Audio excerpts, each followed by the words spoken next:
ਜਗਤਾਰ ਸਿੰਘ ਜੱਗੀ ਜੌਹਲ ਜਿਹਨੂੰ 2017 ਦੇ ਵਿੱਚ ਜਿਹੜਾ ਕਿ ਡੰਬਾਰਟਨ ਯੂਕੇ ਦਾ ਰਹਿਣ ਵਾਲਾ ਸੀਗਾ, ਉਸਨੂੰ ਭਾਰਤ ਵਿੱਚ 2017 ਦੇ ਵਿੱਚ ਗ੍ਰਿਫਤਾਰ ਜਿਹੜਾ ਆ ਉਹ ਡਿਟੇਨ ਜਿਹੜਾ ਉਹ ਕਰ ਲਿਆ ਗਿਆ ਸੀ। ਉਸ ਤੋਂ ਬਾਅਦ ਦੇ ਵਿੱਚ ਕਿੰਨੇ ਸਾਲ ਜਿਹੜੇ ਹੋ ਗਏ ਹਰਜੋਤ ਸਿੰਘ ਜੀ, ਉਸ ਦੇ ਉੱਤੇ ਕਈ ਤਰੀਕੇ ਦਾ ਤਸ਼ੱਦਦ ਜਿਹੜਾ ਉਹ ਢਾਇਆ ਗਿਆ। ਹੁਣ ਉਸ ਦਾ ਜਿਹੜਾ ਪਰਿਵਾਰ ਯੂਕੇ ਦੇ ਵਿੱਚ ਰਹਿੰਦਾ ਆ, ਉਹ ਬਰਤਾਨਵੀ ਸਰਕਾਰ ਆ ਉਸਨੂੰ ਅਦਾਲਤ ਵਿੱਚ ਘੜੀਸਣ ਜਾ ਰਿਹਾ ਆ।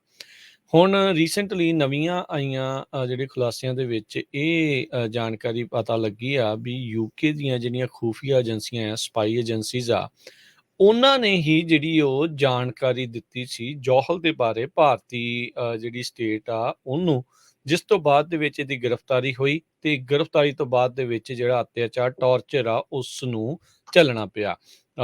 ਕਈ ਵਾਰੀ ਇਸ ਚੀਜ਼ ਦਾ ਦਾਵਾ ਜੱਗੀ ਜੌਹਲ ਉਸਦੇ ਪਰਿਵਾਰ ਵੱਲੋਂ ਤੇ ਉਸਦੇ ਜਿਹੜੇ ਵਕੀਲਾਂ ਦੇ ਦੁਆਰਾ ਇਹ ਕੀਤਾ ਗਿਆ ਵੀ ਇਸ ਨੂੰ ਕਈ ਦਿਨਾਂ ਤੱਕ ਟੌਰਚਰ ਕੀਤਾ ਗਿਆ ਆ, ਕਰੰਟ ਲਾਏ ਗਏ ਆ, ਹੋਰ ਵੀ ਕਈ ਤਰੀਕੇ ਦਾ ਤਸ਼ੱਦਦ ਇਸ ਦੇ ਉੱਤੇ ਢਾਇਆ ਗਿਆ ਆ। ਆਲਦੋ ਬ੍ਰਿਟੇਨ ਦੇ ਜਿਹੜੇ ਪ੍ਰਧਾਨ ਮੰਤਰੀ ਰਹੀ ਥਰੀਸਾ ਮੇ ਤੇ ਨਾਲ ਦੇ ਨਾਲ ਰੀਸੈਂਟਲੀ ਜਿਸ ਨੂੰ ਅਸਤੀਫਾ ਦੇਣਾ ਪਿਆ ਸੀਗਾ ਬੋਰਿਸ ਜੌਨਸਨ, ਉਹਨਾਂ ਨੇ ਨਰਿੰਦਰ ਮੋਦੀ ਦੇ ਨਾਲ ਜੌਹਲ ਦੀ ਗ੍ਰਿਫਤਾਰੀ ਨੂੰ ਲੈ ਕੇ, ਉਸ ਨੂੰ ਅੰਦਰ ਡੱਕੇ ਹੋਣ ਨੂੰ ਲੈ ਕੇ ਕਹਿੰਦੇ ਆ ਚਰਚਾ ਕੀਤੀ ਸੀ। ਇੱਕ ਪੁਰਾਣੀ ਹਿੰਦੁਸਤਾਨ ਟਾਈਮਸ ਦੀ ਰਿਪੋਰਟ 2017 ਦੀ ਆ, ਉਹ ਇਹ ਦੱਸਦੀ ਆ ਵੀ ਜੌਹਲ ਦੇ ਉੱਤੇ ਨਿਗਾਹ ਉਦੋਂ ਬਣੀ ਜਦੋਂ ਪੰਜਾਬ ਪੁਲਿਸ ਨੂੰ ਯੂਕੇ ਦੇ ਇੱਕ ਸੋਰਸ ਦੇ ਦੁਆਰਾ ਇਨਫੋਰਮੇਸ਼ਨ ਦਿੱਤੀ ਗਈ ਜੌਹਲ ਨਾਂ ਦੇ ਇੱਕ ਬੰਦੇ ਦੇ ਦੁਆਰਾ। ਸੋ ਕਹਿੰਦੇ ਵੀ ਜਿਹੜੀਆਂ ਤਰੀਕਾਂ, ਇੱਕ ਨਵੀਂ ਜਿਹੜੀ report IPCO investigatory powers commissioner office ਦੀ ਜਿਹੜੀ ਰਿਪੋਰਟ ਆ ਉਹ ਆਈ ਆ, ਇਨਵੈਸਟੀਗੇਸ਼ਨ 'ਚ ਇਹ ਪਤਾ ਲੱਗਿਆ ਵੀ MI5 ਜਿਹੜੀ ਉੱਥੋਂ ਦੀ ਖੂਫੀਆ ਏਜੰਸੀ ਆ, ਉਸ ਨੇ MI6 ਦੇ ਨਾਲ ਮਿਲ ਕੇ ਜਿਹੜੀ ਇਹ ਜਾਣਕਾਰੀ ਭਾਰਤ ਵਾਲਿਆਂ ਦੇ ਨਾਲ ਜਿਹੜੀ ਉਹ ਸਾਂਝੀ ਕੀਤੀ ਸੀਗੀ। ਤੇ ਕਹਿੰਦੇ ਵੀ ਆਲਦੋ ਜੌਹਲ ਦਾ ਨਾਂ ਇਸ ਰਿਪੋਰਟ ਦੇ ਵਿੱਚ ਡਾਇਰੈਕਟਲੀ ਤਾਂ ਨਹੀਂ ਸ਼ਾਮਲ, ਪਰ ਤਰੀਕਾਂ ਉਹਨਾਂ ਦਿਨਾਂ ਦੇ ਨਾਲ ਮੈਚ ਹੋ ਰਹੀਆਂ ਜਿਸ ਤੋਂ ਬਾਅਦ ਦੇ ਵਿੱਚ ਜੌਹਲ ਨੂੰ ਉੱਥੇ ਗ੍ਰਿਫਤਾਰ ਕਰ ਲਿਆ ਗਿਆ ਸੀਗਾ। ਸੋ ਹਿਊਮਨ ਰਾਈਟ ਗਰੁੱਪ ਰਿਪਰੀਵ ਜਿਹੜਾ ਆ, ਉਹਨਾਂ ਨੇ ਇਹ ਜਿਹੜਾ ਇੱਕ ਕਹਿ ਲਓ ਵੀ ਡਾਕੂਮੈਂਟੇਸ਼ਨ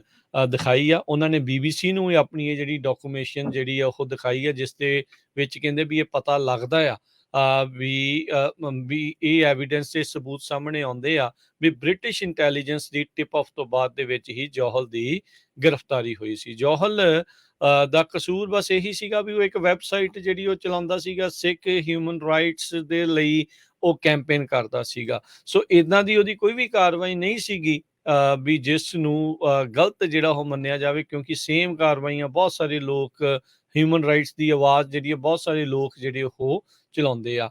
ਤੇ ਇਸ ਨੂੰ ਕਹਿੰਦੇ ਅਧਿਕਾਰਤ ਤੌਰ ਦੇ ਵਿੱਚ ਮਈ ਵਿੱਚ ਚਾਰਜ ਕੀਤਾ ਗਿਆ ਵੀ ਇਸ ਨੇ ਕਤਲ ਕਰਨ ਦੀ ਕਨਸਪੀਰੇਸੀ ਕਮਿਟ ਕੀਤੀ ਆ, ਵੀ ਕਤਲ ਕਰਨ ਦੇ ਲਈ, ਤੇ ਇੱਕ ਅੱਤਵਾਦੀ ਗਰੁੱਪ ਦਾ, ਟੈਰਰਿਸਟ ਗੈਂਗ ਦਾ ਇੱਕ ਮੈਂਬਰ ਜਿਹੜਾ ਉਹ ਹੈਗਾ ਆ। ਸੋ ਹੁਣ ਦੇਖੋ ਹਰਜੋਤ ਸਿੰਘ ਜੀ, ਅਗਲੇ ਮਹੀਨੇ ਕਹਿੰਦੇ ਆ ਵੀ ਇਸ ਦੇ ਉੱਤੇ ਹੋਰ ਜਿਹੜੇ ਚਾਰਜਸ ਆ ਉਹ ਪੇਸ਼ ਕੀਤੇ ਜਿਹੜੇ ਉਹ ਜਾਣਗੇ।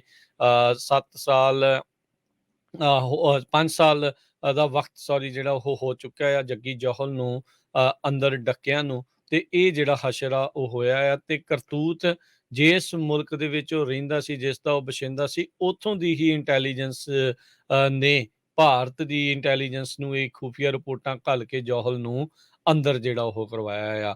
ਸੋ 2 ਆਪਣੇ MP ਉੱਥੇ ਹੈਗੇ ਆ।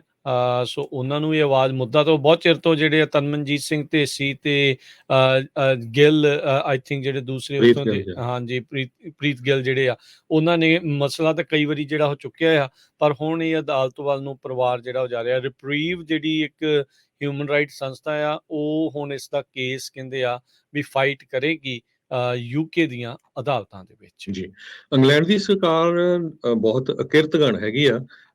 ਆਪਾਂ ਸਾਰਿਆਂ ਨੂੰ ਪਤਾ, ਵਰਲਡ ਵਾਰ ਦੇ ਵਿੱਚ ਇੰਗਲੈਂਡ ਦੇ ਲਈ 83,005 ਸਿੱਖ ਸ਼ਹੀਦ ਹੋਏ ਸੀ, 1,09,045 ਸਿੱਖ ਜ਼ਖਮੀ ਹੋਏ ਸੀ।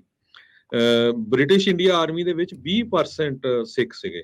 ਸੋ ਇਹ ਇਕੱਲਾ ਇਸ ਟਾਈਮ ਨਹੀਂ, ਜੱਗੀ ਜੌਹਲ ਵੇਲੇ ਨਹੀਂ, ਇਸ ਤੋਂ ਪਹਿਲਾਂ ਦਰਬਾਰ ਸਾਹਿਬ ਦੇ ਉੱਤੇ 1984 ਦੇ ਵਿੱਚ ਜਦੋਂ ਹਿੰਦੁਸਤਾਨ ਦੀ ਜ਼ਾਲਮ ਸਰਕਾਰ ਨੇ ਸਿੱਖਾਂ ਦੇ 38 ਗੁਰਦੁਆਰਾ ਸਾਹਿਬ, ਦਰਬਾਰ ਸਾਹਿਬ ਤੇ ਅਕਾਲ ਤਖਤ ਸਾਹਿਬ ਤੇ ਹਮਲਾ ਕੀਤਾ ਸੀ, ਤੇ ਇੰਗਲੈਂਡ ਦੀਆਂ ਏਜੰਸੀਆਂ ਨੇ ਇੰਡੀਆ ਦੀ ਹੈਲਪ ਕੀਤੀ ਸੀ। ਇਹ ਰਿਪੋਰਟਸ ਪਿਛਲੇ ਸਾਲਾਂ ਦੇ ਵਿੱਚ ਆਈਆਂ ਸੀਆਂ। ਹਰ ਮੋੜ ਦੇ ਉੱਤੇ ਇੰਗਲੈਂਡ ਦੀ ਸਰਕਾਰ ਨੇ ਜਿਹੜਾ ਸਿੱਖਾਂ ਨਾਲ ਧੱਕਾ ਕੀਤਾ ਹੈਗਾ, ਸਿੱਖਾਂ ਨੂੰ ਧੋਖਾ ਦਿੱਤਾ ਹੈ। ਈਵਨ ਦੋ ਸਿੱਖ ਲੱਖਾਂ ਦੀ ਗਿਣਤੀ ਦੇ ਵਿੱਚ ਇੰਗਲੈਂਡ ਦੇ ਲਈ ਮਰੇ ਹੈਗੇ ਆ। ਇਹ ਬਹੁਤ ਹੀ ਮਾੜੀ ਗੱਲ ਹੈਗੀ ਆ। ਇੰਟਰਨੈਸ਼ਨਲ ਹਿਊਮਨ ਰਾਈਟਸ ਆਰਗੇਨਾਈਜੇਸ਼ਨਸ ਨੂੰ ਇਸ ਨੂੰ ਐਕਸਪੋਜ਼ ਕਰਨਾ ਚਾਹੀਦਾ ਆ। ਹੁਣ ਇਹ ਗੁੱਡ ਹੈਗਾ, ਉੱਥੇ ਦੀਆਂ ਕੁਝ ਹਿਊਮਨ ਰਾਈਟਸ ਆਰਗੇਨਾਈਜੇਸ਼ਨਸ ਬਹੁਤ ਐਕਟਿਵ ਹੋਈਆਂ ਆ ਵੀ ਤੁਸੀਂ ਆਪਣੇ ਹੀ ਮੁਲਕ ਦੇ ਸਿਟੀਜ਼ਨ ਦੇ ਬਾਰੇ ਜਿਹੜੀ ਆ ਗਲਤ ਇਨਫੋਰਮੇਸ਼ਨ ਦੇ ਕੇ ਇੰਡੀਆ 'ਚ ਤੁਸੀਂ ਉਸ ਨੂੰ ਅਰੈਸਟ ਕਰਾਤਾ। ਹਿਊਮਨ ਰਾਈਟਸ ਬਾਰੇ ਬੋਲਣਾ ਤਾਂ ਹਰ ਇੱਕ ਬੰਦੇ ਦਾ ਹੱਕ ਹੈਗਾ ਆ।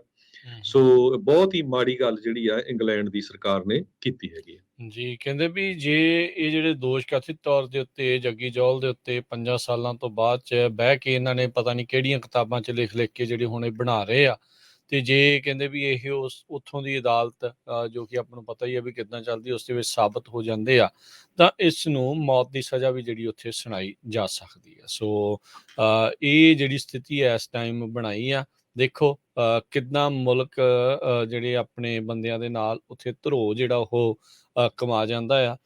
ਇਹ ਦੇਖਣ ਵਾਲੀ ਜਿਹੜੀ ਉਹ ਗੱਲ ਆ। ਇਹ 2017 ਦੇ ਵਿੱਚ ਸ਼ਾਇਦ ਕਿਸੇ ਨੇ ਇੰਨਾ ਜ਼ਿਆਦਾ ਨੋਟਿਸ ਨਹੀਂ ਕੀਤਾ, ਪਰ ਉਦੋਂ ਤੋਂ ਹੀ ਇਹ ਰਿਪੋਰਟ ਜਿਹੜੀ ਹਿੰਦੁਸਤਾਨ ਟਾਈਮ ਦੀ ਆ ਉਹ ਦੱਸਦੀ ਆ ਵੀ ਯੂਕੇ ਤੋਂ ਹੀ, ਬ੍ਰਿਟੇਨ ਤੋਂ ਹੀ ਜਿਹੜਾ ਸੋਰਸ ਸੀਗਾ ਜੌਹਲ ਦੀ ਜਿਹੜੀ ਗ੍ਰਿਫਤਾਰੀ ਦੇ ਵਿੱਚ, ਤੇ ਉਹ ਅੱਜ ਜਿਹੜੀ ਰਿਪਰੀਵ ਹਿਊਮਨ ਰਾਈਟਸ ਦੀ ਰਿਪੋਰਟ ਆ ਉਹ ਡਾਕੂਮੈਂਟੇਸ਼ਨ ਦੇ ਆਧਾਰ ਦੇ ਉੱਤੇ ਇਹ ਦਾਵਾ ਹੈਗਾ ਆ ਵੀ MI5 ਤੇ MI6 ਦੀ ਕਰਤੂਤ ਆ, ਹੋਰ ਕਿਸੇ ਦੀ ਨਹੀਂ, ਜਿਹਦੇ ਕਰਕੇ ਜੱਗੀ ਜੌਹਲ ਨੂੰ ਅੱਜ ਅੰਦਰ ਡੱਕਿਆ ਹੋਇਆ ਆ ਪਿਛਲੇ 5 ਸਾਲਾਂ ਤੋਂ।